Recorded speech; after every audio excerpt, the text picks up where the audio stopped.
Bharat news में स्वागत है।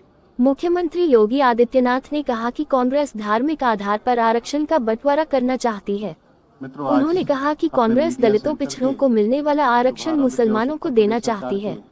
मुख्यमंत्री योगी ने कहा कि कांग्रेस का एक ही मकसद है कि किसी भी तरह से सत्ता में आए और अपना तालिबानी एजेंडा लागू करें। कांग्रेस ने पहले भी आरक्षण को छीनने का प्रयास किया था, लेकिन व्यापक विरोध होने के कारण उन्हें अपने मंसूबों में सफलता नहीं मिली। रंगनाथ मिश्र कमेटी और सच्चर कमेटी के जरिए भी SC/ST का आरक्षण मुस्लिमों को देना चाहती थी, इसलिए कांग्रेस जातीय जनगणना करा रही है, जिससे समाज का ताना बाना छिन्न भिन्न कर वर्ग विशेष को लाभ दे सके। कांग्रेस देश की कीमत पर सत्ता चाहती है। कांग्रेस तालिबानी कानून लागू करना चाहती है। उन्होंने कहा कि कांग्रेस का मकसद देश में 3 तलाक और शरिया कानून लागू करना है। यह आधी आबादी का अपमान तो है ही, साथ ही उनके खतरनाक मंसूबे दिखाता है। कांग्रेस अपने उस पुराने DNA को दिखा रही है जिससे 1947 में देश का बंटवारा हुआ था।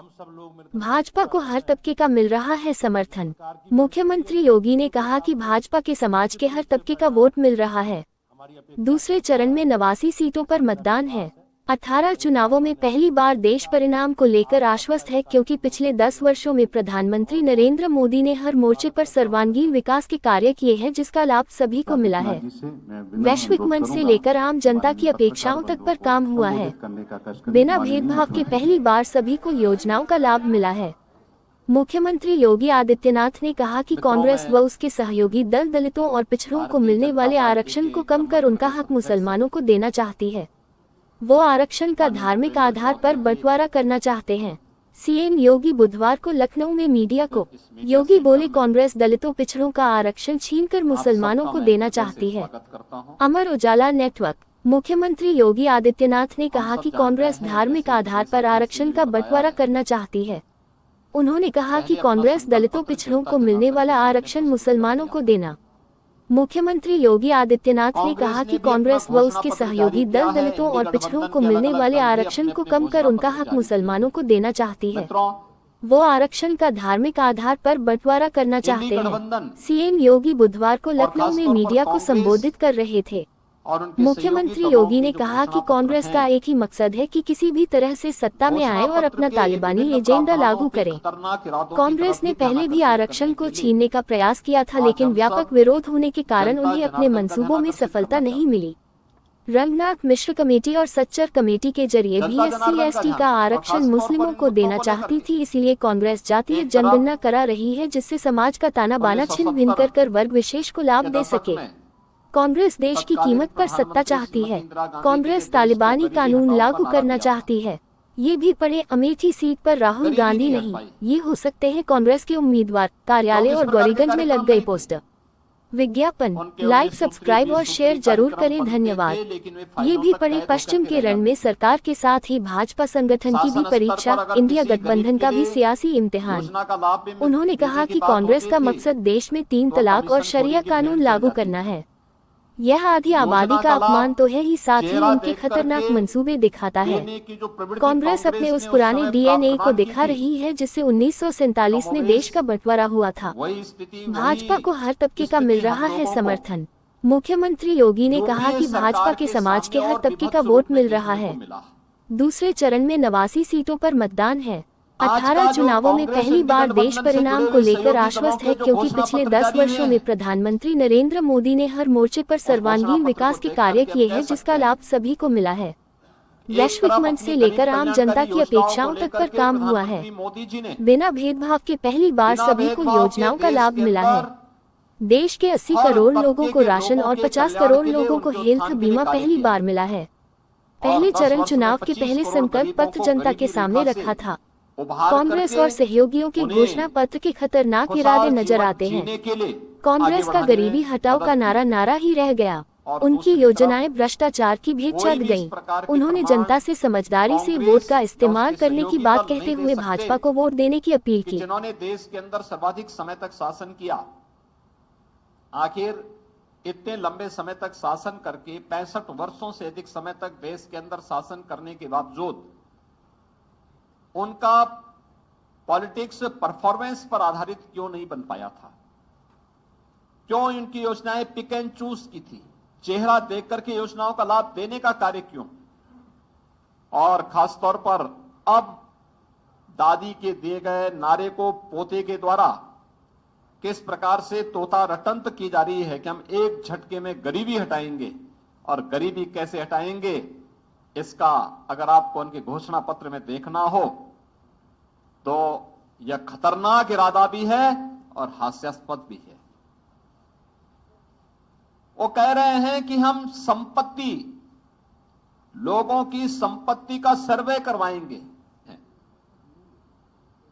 उसके प्रति जनता का सकारात्मक रुख भारतीय जनता पार्टी के पक्ष में बिना भेदभाव के समाज के हर तबके का पूरा समर्थन और आशीर्वाद भारतीय जनता पार्टी को प्राप्त हो रहा है।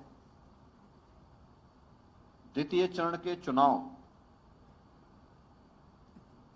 26 अप्रैल को होने जा रहा है और द्वितीय चरण में 13 राज्यों की 89 सीट्स पे चुनाव होने हैं, जिसमें अभी सूरत की एक सीट पर भारतीय जनता पार्टी के प्रत्याशी निर्विरोध भी एक सीट पर अभी हो चुके हैं। चुनाव इस बात की ओर ध्यान आकर्षित कर रहा है कि संभवतः पहला चुनाव देश का होगा। 18वीं लोकसभा का चुनाव है और अब तक के पहला चुनाव होगा जिसके परिणाम के बारे में पूरा देश आश्वस्त है। आश्वस्ति का भाव इस देश से, क्योंकि मोदी जी ने पिछले 10 वर्ष में देश के अंदर पॉलिटिक्स ऑफ परफॉर्मेंस पर ध्यान देकर के पूरी जवाबदेही के साथ हर एक मोर्चे पर सर्वांगीण विकास के जिन लक्ष्यों को प्राप्त करने की दिशा में प्रयास प्रारंभ किए हैं, आज देश उसका लाभ प्राप्त कर रहा है। यह हर एक क्षेत्र में वैश्विक मंच पर भारत की प्रतिष्ठा का, 140 करोड़ भारतीयों के सम्मान का मामला हो, भारत की सुरक्षा को सुदृढ़ करने का हो, भारत की आंतरिक सुरक्षा, आतंकवाद, नक्सलवाद की समस्या को समाधान के लक्ष्य तक ले जाने का हो, या फिर देश के अंदर वर्ल्ड क्लास इंफ्रास्ट्रक्चर उपलब्ध करवाने का, highway, railway, metro, expressways, IIT, IIM, world class universities, 1 district 1 medical college, हर घर नल की योजना, ये सभी कार्य पूरे देश के अंदर, ट्रिपल आईटी, एनआईटी, ये एक लंबी श्रृंखला है इनकी, जो प्रधानमंत्री मोदी जी के नेतृत्व में भारत ने पहली बार गवर्नमेंट परफॉर्मेंस के आधार पर भी कार्य कर सकती है और उस आधार पर जनता जनार्दन के बीच में जा सकती है, यह पहली बार देखने को प्राप्त हुआ है। देश के अंदर गरीब कल्याणकारी योजनाओं का लाभ भी बिना भेदभाव के 140 करोड़ लोगों को प्राप्त हो सकता हो, यह भी देश पहली बार देख रहा है। 80 करोड़ गरीबों को 4 वर्ष से लगातार राशन की सुविधा का लाभ फ्री में उपलब्ध होना, 60 करोड़ लोगों को देश के अंदर 5 लाख रुपए की स्वास्थ्य बीमा का कवर प्राप्त हो जाना, 50 करोड़ लोगों को जनधन अकाउंट खोल करके सरकार की धनराशि उन सभी लोगों तक सीधे डीबीटी के माध्यम से उपलब्ध करवाने का कार्य हो, 12 करोड़ किसानों को प्रधानमंत्री किसान सम्मान निधि का लाभ हो, या फिर 12 करोड़ घरों में शौचालय बनाने का काम हो, 10 करोड़ घरों में उज्ज्वला योजना के रसोई गैस के सिलेंडर उपलब्ध करवाने के कार्य हो, 4 करोड़ गरीबों के लिए मकान बनाने के कार्य हो, या 2.5 करोड़ गरीबों को एक बिजली के फ्री में कनेक्शन उपलब्ध करवाने के कार्य हो। पहली बार वास्तव में देखा है लोगों ने कि योजना का लाभ बिना भेदभाव के हर तबके को कैसे प्राप्त हो सकता है।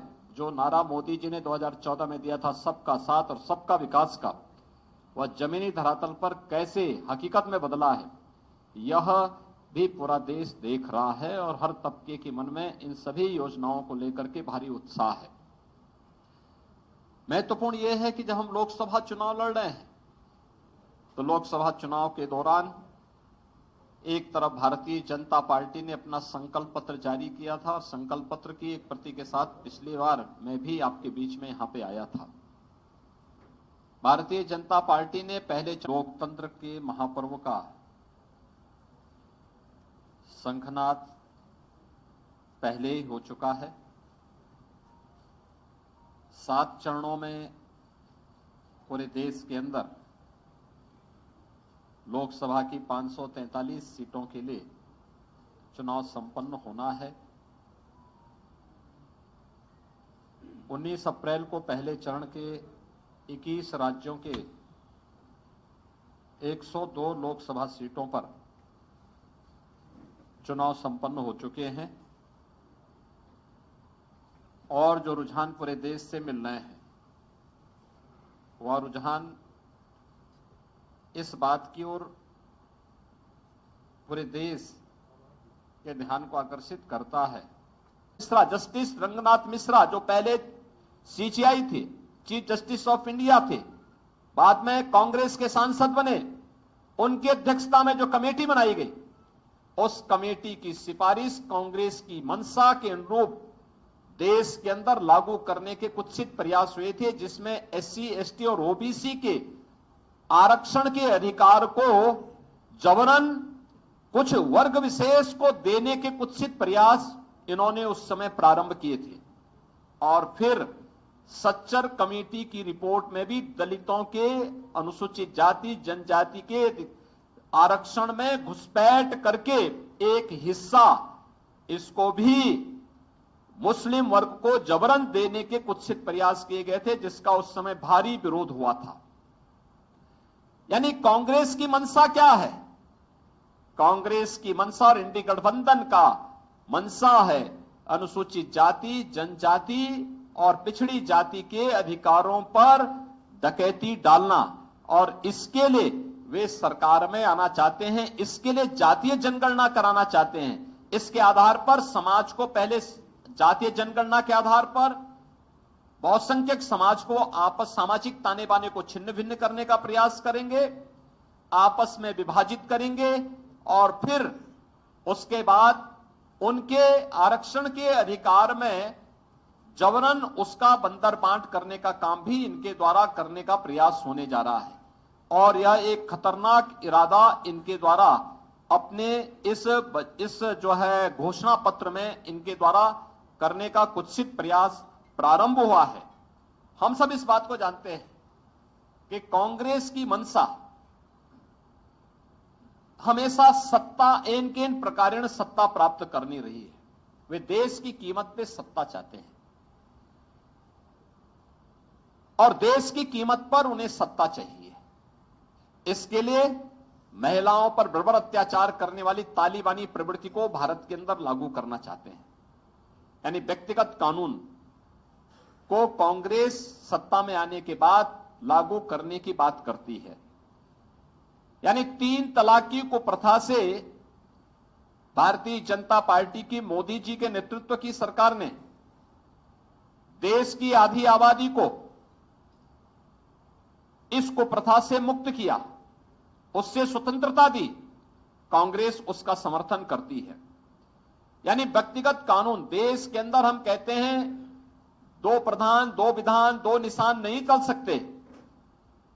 इसके लिए 1953 में डॉक्टर श्यामा प्रसाद मुखर्जी जी ने अपना बलिदान दिया था।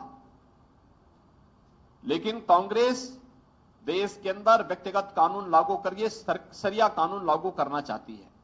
सभी पत्रकार मित्रों का भी आभार व्यक्त करता हूं और आप सब से आग्रह है कि आप सब जलपान लेकर के ही यहां से जाएंगे। बहुत बहुत धन्यवाद।